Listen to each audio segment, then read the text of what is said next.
नमः शिवाय। श्रावण की पावन महीना शुरू हो गया। तो इस पावन महीने में चारों ओर सब जगह पे चारों दिशाओं में नमः शिवाय हर हर महादेव नाम उच्चारित हो रहे, नाम गूंज रहे सब जगह पे। पेड़ पौधे, लता पता, वृक्ष, हाव में, फूलों में, सब जगह पे नमः शिवाय नाम उच्चारित हो रहे। प्रकृति भी अपने रंग में रंग चुकी है। बारिश की हर बूंद नमः शिवाय कह रही है। प्रकृति शिवमय हो गया है। तो आप सब भी इस पावन महीने को बहुत अच्छे से आस्वादन कीजिए। शिव सत्य है, शिव अनंत है, शिव अनादि है, शिव भगवंत है, शिव ब्रह्म है, शिव ओमकार है, शिव भक्ति है, शिवी शक्ति है। नमो अमरनाथाय नमो, नमो केदारनाथाय नमो, नमो बद्रीनाथाय नमो, नमो काशी विश्वेश्वराय नमो, एक्तेश्वराय नमो, कोटेश्वराय नमो, रामेश्वराय नमो, सोमेश्वराय नमो, जटाधराय नमो, गंगाधराय नमो, सोमनाथाय नमो, बक्केश्वराय नमो, महाकालेश्वराय नमो, ओंकारेश्वराय नमो, ज्योतिर्लिंगोय नमो, विश्वेश्वराय नमो, ध्यानेश्वराय नमो, ज्ञानेश्वराय नमो, मल्लेश्वराय नमो, विश्वनाथाय नमो, बोलो उमापोती नमो, बोलो हर हर महादेवाय नमो, हर हर महादेवाय नमो। महादेव ही मेरा परम गुरु है। मैं इसके बारे में पहले भी आप लोग को सत्संग में बताया कि महादेव से शुरुआत हुआ है। आज से 20-22 साल पहले मैं जब भगवान के बारे में डायरी लिखना शुरू किया था ना, स्पिरिचुअल लाइफ के बारे में जब डायरी लिखना शुरू किया था, तो पहला शब्द नमः शिवाय से शुरू हुआ था।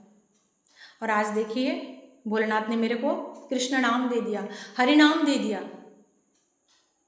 और गोविंद ने मेरे को राधा तक पहुंचा दिया। राधा तक हो गया लक्ष्य पूरा, मिल गया भक्ति के रास्ते में सफलता। राधा मिलना बहुत सौभाग्य की बात है, क्योंकि राधा भक्ति की शेष सीमा होता है। राधा मिलने के बाद और कुछ मिलना बाकी नहीं रहता है, कुछ बाकी नहीं रहता है। हम लोग यहाँ पे सुबह से रात तक बाहर की लक्ष्य को, बाहर की सफ़र को पूरा करने के लिए दौड़ रहे हैं सुबह से रात तक। बाहर के लक्ष्य के जैसा, बाहर के सफ़र के जैसा ना, भीतर में भी एक लक्ष्य है, भीतर में भी एक सफ़र है। उस लक्ष्य का, उस सफ़र का नाम क्या है? उसी का नाम है भक्ति। उसी का नाम होता है भक्ति। बाहर की लक्ष्य को, बाहर की सफ़र को पूरा करने के लिए जैसे हम लोग दिन रात दौड़ रहे, भाग रहे, कितना कुछ मुसीबत, कितना कुछ कठिनाई का सामना करना पड़ता है ना, ऐसे भीतर की जगत में भी एक सफ़र होता है। उस सफ़र को भी पूरा करने के लिए, लक्ष्य को पूरा करने के लिए बहुत कुछ कठिनाई, बहुत मुसीबत, बहुत कुछ उपलब्धि, बहुत कुछ अनुभव होने का बाद ही ये रास्ते पे सफलता मिलता है, ये लक्ष्य पूरा होता है। और भक्ति की लक्ष्य अगर पवित्र हो ना, तो इस रास्ते पे सफलता जरूर मिलता है। और सफलता मिलने के बाद ही सबको पता चलता है कि कौन किस लक्ष्य के पीछे दौड़ रहे थे। उसके बाद ही पता चलता है कि कौन किस लक्ष्य के पीछे दौड़ रहे थे। इसलिए राधा मिलना बहुत सौभाग्य की बात है। राधा नाम मुख से आना बहुत भाग्य की बात है, सौभाग्य की। इसीलिए कोई भी व्यक्ति अगर राधा राधा बोल के, राधे राधे बोलकर भक्ति भाव से, प्रेम से नाम को प्रचार कर रही है ना, तो समझ लीजिए भक्ति में उनको सफलता मिला है। राधा नाम में उनको सफलता मिला है, भक्ति में उनको प्रमोशन मिला है। क्योंकि राधा नाम मुख में आना बहुत भाग्य की बात है, बहुत सौभाग्य की बात है। हाँ, ये रास्ता काफ़ी लंबा होता है, ये सफ़र काफ़ी लंबा होता है, क्योंकि उस असीम शक्ति तक पहुँचना पड़ता है। हृदय की प्रेम भाव, करुणा से, अनुभव से उस गगन को छूना पड़ता है। इसलिए ये सफ़र काफ़ी लंबा होता है, थोड़ा टाइम लगता है इस सफ़र में। इसीलिए कहते हैं कि राधा तत्व बहुत कठिन तत्व है। राधा तत्व समझना बहुत कठिन तत्व होता है, क्योंकि कृष्ण तत्व फिर भी सबको समझ में आता है, लेकिन राधा तत्व सबको समझ में नहीं आता है। इसका कारण क्या है? इसका कारण यही है कि हम लोग जैसे भगवान का आराधना करते हैं ना, तो भगवान को भी एक बार मन हुआ था, मैं भी तो किसी का आराधना करूं, मेरे ऊपर भी तो कुछ शक्ति हो, मैं जिसका आराधना करूं। तो भगवान श्री कृष्ण ने उस समय क्या किया? अपने भीतर का जो शक्ति है, जो असीम शक्ति है, जो पावर है, जो असीम करुणा है, प्रेम है, असीम भाव है, भक्ति है, आनंद है, सब कुछ दे के राधा को सृष्टि किया। तो सोचिए कि राधा कैसी है।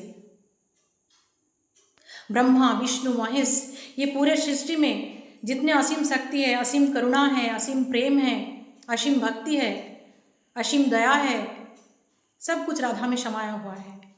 सब कुछ। राधा सिर्फ एक प्रेमिका नहीं है, राधा आनंद की भंडार है, करुणा की भंडार है, प्रेम की भंडार है, असीम शक्ति की भंडार है, असीम शक्ति की मालिक है राधा, करुणा की भंडार है राधा। इसलिए राधा को करुणामयी कहती है, करुणामयी कहती है। राधा की चरण सबको इतना प्रिय क्यों है? क्यों है? क्योंकि राधा की चरण मिलना ही बहुत बहुत सौभाग्य की बात होता है, बहुत बहुत। क्योंकि राधा की चरण आनंद, प्रेम और करुणा की प्रतीक है। भगवान श्री कृष्ण को भी राधा का ही चरण सबसे ज़्यादा प्रिय है। राधा की चरण मिलना ही बहुत सौभाग्य की बात है। राधा की मुखमंडल तक हम कभी पहुंच नहीं पाएंगे। राधा कैसी है, राधा का वर्णना करना नामुमकिन है, पॉसिबल नहीं है। वृंदावन की प्रेमानंद महाराज जी एक महान संत है, एक महापुरुष है। उन्होंने भी यही कहा है, उन्होंने भी यही कहा है कि राधा को अनुभव किया जा सकता है, लेकिन राधा की वर्णना करना बहुत बहुत कठिन होता है, बहुत कठिन है। वर्णना नहीं मुश्किल होता है। राधा को केवल ही केवल भाव और अनुभव से भीतर ही भीतर अनुभव किया जा सकता है। और कब अनुभव किया जा सकता है? ध्यान में लीन होने का बाद अनुभव किया जा सकता है, उससे पहले नहीं। इसलिए कहते हैं कि राधा तत्व बहुत कठिन तत्व है।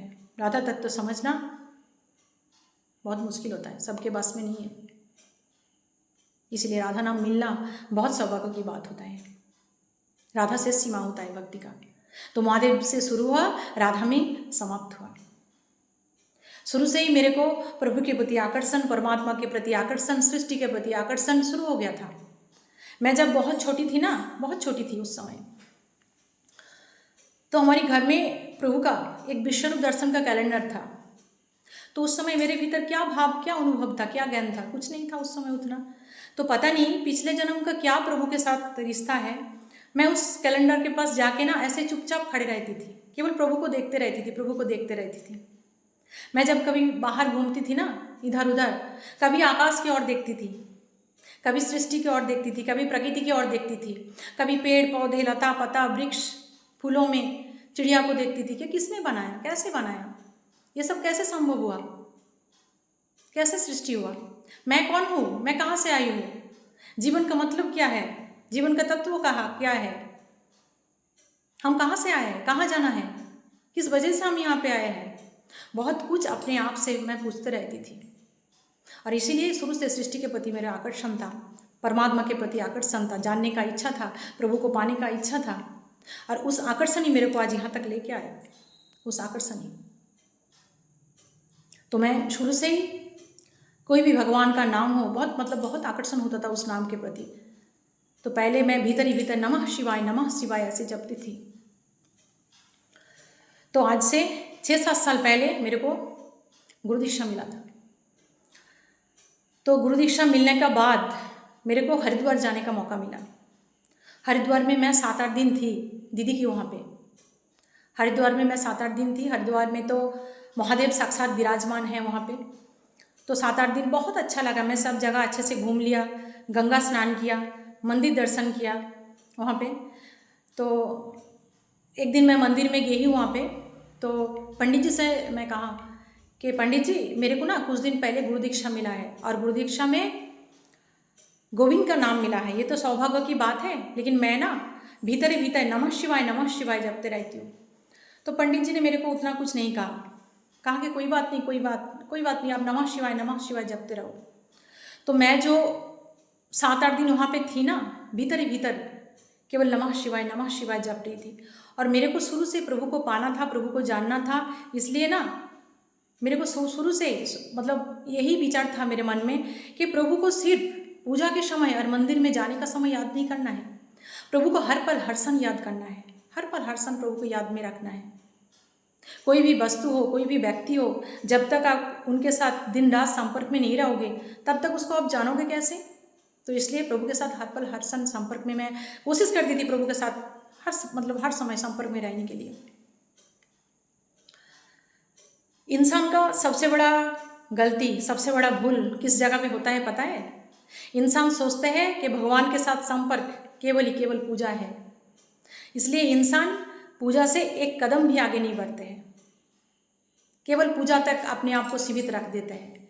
इसीलिए तो इंसान जीवन भर पूजा करते रहता है, लेकिन थोड़ा सा भी कभी कुछ अनुभव नहीं आता है प्रभु के बारे में, क्योंकि अपने आप को पूजा तक सीमित रख देता है, आगे बढ़ते ही नहीं है। लेकिन जो इंसान पूजा के बाद आगे बढ़ने के लिए कोशिश किया है ना, प्रभु उसका हर कदम कदम पर साथ दिया है, हर कदम कदम पर साथ दिया है। अपने आप को सिर्फ पूजा तक सीमित मत रखो, आगे बढ़ो।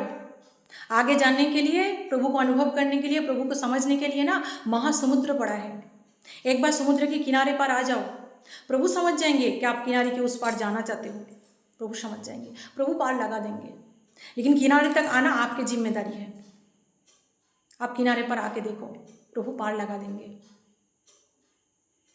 तो यहाँ पे कोई इंसान ये भी सोचते हैं, जीवन भर ये सोच के जीवन निकाल देते हैं कि प्रभु है कि नहीं है, क्योंकि कभी कुछ अनुभव में आया ही नहीं, कभी कुछ अनुभूति में आया ही नहीं, इसलिए वो ऐसे सोचता है कि प्रभु है कि नहीं है, ऐसे इसलिए वो ऐसे सोचता है। आप चाहते हो प्रभु आपकी ओर देखे? आप चाहते हो प्रभु आपकी ओर देख के एक झलक मुस्कुरा दे? आप चाहते हो प्रभु आपकी आंखों में आंख डाल के बातें करे? आप चाहते हो तो खुद से ज्यादा प्रभु से प्रेम करना शुरू करो, खुद से ज्यादा। हर सांसों में प्रभु की नाम को बसा लो। प्रभु से ऐसा प्रेम करना चाहिए कि जरूरत पड़े तो ये जान भी हाजिर है प्रभु के लिए। ऐसा प्रेम करना चाहिए। कुछ दिन ऐसा प्रेम करके देखो, देखना अपने आप पता चल जाएगा कि प्रभु आपके आसपास है। हर पल हर क्षण प्रभु को अनुभव कर पाओगे, हर पल हर क्षण प्रभु को अनुभव कर पाओगे। हम लोग का यहाँ पे इंसान का सुबह से रात तक दृष्टि बाहर की ओर है, बाहर की जगत में है, बाहर में क्या हो रहा है, बाहर में क्या घट रहा है। इंसान की दृष्टि में केवल यही है, अंतर्दृष्टि नहीं है। और अंतर्दृष्टि ढूंढने के लिए कोई कोशिश भी नहीं करते। प्रभु को पाने के लिए अंतर की जगत में जाना पड़ता है। अंतर्दृष्टि से प्रभु को देखा जा सकता है, बाहर की दृष्टि से नहीं। और अगर अंतर की दृष्टि जागृत हो जाएगा ना, तो साक्षात प्रभु को दर्शन कर पाओगे। अंतर की दृष्टि अगर जग जाएगा तो प्रभु को साक्षात दर्शन कर पाओगे। ऐसे होता है प्रभु के प्रति प्रेम भक्ति। इसीलिए तो कहते हैं प्रभु करुणामय है, प्रभु कृपामय है। जो प्रभु की सत्ता को स्वीकार नहीं करते हैं, प्रभु उसको भी देते हैं, उसको देते हैं, उसको दे रहे हैं। लेकिन जो प्रभु की सत्ता को स्वीकार कर लेते हैं ना, प्रभु उसको अपने आप को दे देते हैं, अपने आप को दे देते हैं। तो मैं जो हरिद्वार में 7-8 दिन थी ना, हरिद्वार में चाहे मंदिर हो, मार्केट हो, घर हो, हर पल हर क्षण भीतर ही भीतर नमः शिवाय जपने के लिए कोशिश कर रही थी, जप रही थी मैं भीतर ही भीतर। हर पल हर क्षण प्रभु को ख्याल में रख के मैं घूम रही थी। तो 7-8 दिन बाद मैं क्वार्टर में आई, घर में आई, तो पता नहीं 2-4 दिन बाद क्या हो गया, जैसे वृंदावन मेरे को खींच रहा है, ऐसे हो गया। वृंदावन मेरे को खींच रहा है। कृष्ण के प्रति आकर्षण, गोविंद के प्रति आकर्षण बहुत ज़्यादा बढ़ गया। बार बार कृष्ण को देखने का मन हो रहा है, गोविंद को देखने का मन हो रहा है, वृंदावन जाने का मन हो रहा है, बार बार ऐसे मन हो रहा था। और आगरा में थी उस समय, इसलिए और अच्छे से मौका मिल गया था वृंदावन जाने का। ये तो सब कुछ प्रभु का ही लीला है। तो मैं अपने आप से पूछ रही थी कि हे नाथ क्या हो गया मेरे में, मैं काल तक नमः शिवाय जप रही थी और आज मैं गोविंद गोविंद कृष्ण कृष्ण कर रही हूँ। ये क्या लीला है प्रभु, मेरे को तो कुछ समझ में नहीं आ रहा है। तो उस समय तो मेरे भीतर कुछ अनुभव में उतना कुछ नहीं आया था। तो मैं कुछ दिन बाद मेरे महान संत जी हिता अमरीश जी का सत्संग सुना। हिता अमरीश जी को आप लोग सब जानते हो, मेरे महान संत जी है। मैं रोज़ फेसबुक में, व्हाट्सएप में उनका सत्संग डालती हूँ, क्योंकि मेरे को उन्हीं से ही सब कुछ ज्ञान, शिक्षा, अनुभूति सब उन्हीं से ही मिला। मेरे गुरुदेव की दीक्षा और उनका शिक्षा से मैं थोड़ा बहुत आगे बढ़ पाई। तो मेरे मोहन संत जी का सत्संग से सुना। संत जी ने कहा कि भोलेनाथ जिस भक्त के ऊपर प्रसन्न हो जाते हैं, खुश हो जाते हैं ना, तो प्रसाद स्वरूप हरिनाम दे देता है, कृष्ण नाम दे देता है। उनके साथ भी यही हुआ था। संत जी एक बार संत जी मतलब जब बहुत छोटे थे, रोज़ क्या करते थे, रोज़ उनके मम्मी के साथ मतलब मंदिर में जाते थे जल चढ़ाने के लिए भोलेनाथ को रोज़ जाते थे जल चढ़ाने के लिए। तो आज देखिए संत जी वृंदावन की एक महान संत जी है, एक महान कृष्ण प्रेमी है, सब जगह पे कृष्ण नाम उन्होंने प्रचार कर रहे हैं। तो प्रभु की लीला अपरंपार है, प्रभु की लीला तो प्रभु ही जाने। कोई भी इंसान, कोई भी व्यक्ति अगर भगवान को दिल से चाहते हैं ना, दिल से चाहते हैं, तो भक्त और भगवान को मिलाने के लिए ना सृष्टि भी साथ देता है, प्रकृति भी साथ देता है। भक्त और भगवान को एक करने के लिए, दोनों को मिलाने के लिए प्रकृति सृष्टि सब साथ देता है। ऐसे होता है भक्ति का सफर। और यहाँ पे और बात एक भी है, जो बड़े बड़े धाम होता है ना, बड़े बड़े धाम में कोई भी भक्त अगर सच्चे मन से, सच्चे हृदय से, सच्चे भाव से उस धाम को दर्शन करते हैं ना, तो उस धाम की जो ऊर्जा शक्ति है, जो पावर है ना, वो उनके भीतर प्रवेश कर जाते हैं। इसीलिए धीरे धीरे भक्ति में उनको सफलता मिलना शुरू हो जाता है।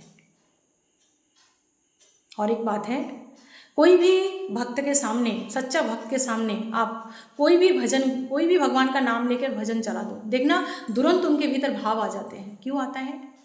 क्योंकि वो ये बात बहुत अच्छे से जान लेते हैं कि एक ही अनेक है, अनेक ही एक है। एक ही अनेक है, अनेक ही एक है, ये बात तो सब लोग जानते हैं, सब जानते हैं। लेकिन नहीं, जो साधक होता है, जो भक्त होता है ना, वो ये बात को हर पल हर क्षण अनुभव करते हैं कि एक ही अनेक है, अनेक ही एक है। इसलिए एक साधक का हृदय, एक भक्त का हृदय, मन सिर्फ एक मन नहीं रहता है, एक शिवाला बन जाता है, शिवाला बन जाता है। शिव नाम से है जगत में उजाला, हरि भक्तों के हैं मन में शिवाला। हे शंभु बाबा मेरे भोलेनाथ, तीनों लोग में तू ही तू, श्रद्धा सुमन मेरा मन बेलपत्री, जीवन भी अर्पण कर दो। हे शंभु बाबा मेरे भोलेनाथ, तीनों लोग में तू ही तू, यज्ञ का स्वामी है तू, अंतर्यामी है तू, मेरी जीवन की अनिमित कहानी है तू। तेरी शक्ति अपार, तेरा पावन है द्वार, तेरी पूजा मेरे जीवन आधार, धूल तेरे चरणों की लेकर जीवन को साकार किया। हे शिव शंकर मेरे भोलेनाथ, तीनों लोग में तू ही तू। मन में है कामना और कुछ जानू ना, जिंदगी भर करूं तेरी आराधना, सुख की पहचान दे तू मुझे ज्ञान दे, प्रेम सबसे करूं ऐसा वरदान दे। तूने दिया बल निर्बल को बल, अज्ञानी को ज्ञान दिया। हे शिव शंकर मेरे भोलेनाथ, तीनों लोग में तू ही तू, श्रद्धा सुमन मेरा मन बेलपत्री, जीवन भी अर्पण कर दूं। हे शंभु बाबा मेरे भोलेनाथ।